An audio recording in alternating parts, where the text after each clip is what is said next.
Prečo je tento malý opál omnoho, ale omnoho vzácnejší aj drahší ako tento tu veľký kúsok?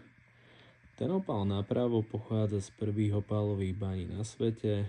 Je to kvalitný opál, ktorý nemení svoju farbu tela či farbu opalizácie. Časom stále ostáva rovnaký a tá farba je stále identická. Kdežto máme tu tento etiópsky opál, ktorý si môžete všimnúť, že už je troška našedlý, jeho farba tela je už tmavšia, ako keď som ho získaval. Viem, že nevideli ste prvú formu, ale prvýkrát, keď som ho videl, tak bol to krásny číry krystál a teraz už časom stále sa horšuje a zhoršuje, aj keď, ako môžete vidieť, má